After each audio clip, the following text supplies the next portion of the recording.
ज्या वेळेला परमपूज्य नेते डॉक्टर बाबासाहेब आंबेडकर लंडनला बॅरिस्टरची परीक्षा पास होतात. 14 एप्रिल 1923 साली या भारतामध्ये परत येणार असतात. असं पत्र रमाईला येतं आणि रमाई शेजारीला म्हणते काय, मनगज भरलं फुलून भरलं पत्र आलंय हात येणार बाय बॅरिस्टरचा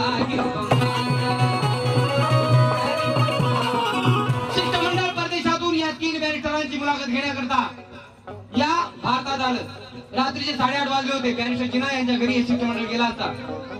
शिपाईने सांगितलं बॅरिस्टर जिना यांची झोपण्याची वेळ झालेली, तुम्ही दुसऱ्या दिवशी मुलाखत घ्या. दुसऱ्या दिवशी मुलाखत घ्यायची. काही दिवसांनी बॅरिस्टर महात्मा गांधी यांच्या घरी शिष्टमंडळ गेला असता. रात्रीचे 9:30 वाजले होते.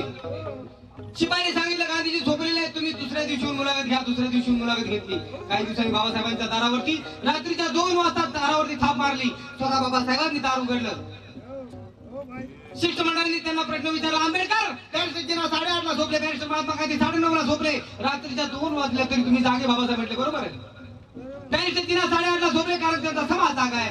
बॅरिस्टर महात्मा गांधी 9:30 ला झोपले कारण त्यांचा समाज जागा आहे. रात्रीच्या 2 वाजले मी जागा आहे कारण माझा समाज झोपलेला आहे. मला त्यांना जागे केलं पाहिजे आणि म्हणून मी जागा.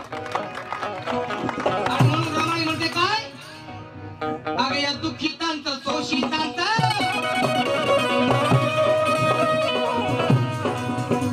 या दुःखितांचं शोषितांचं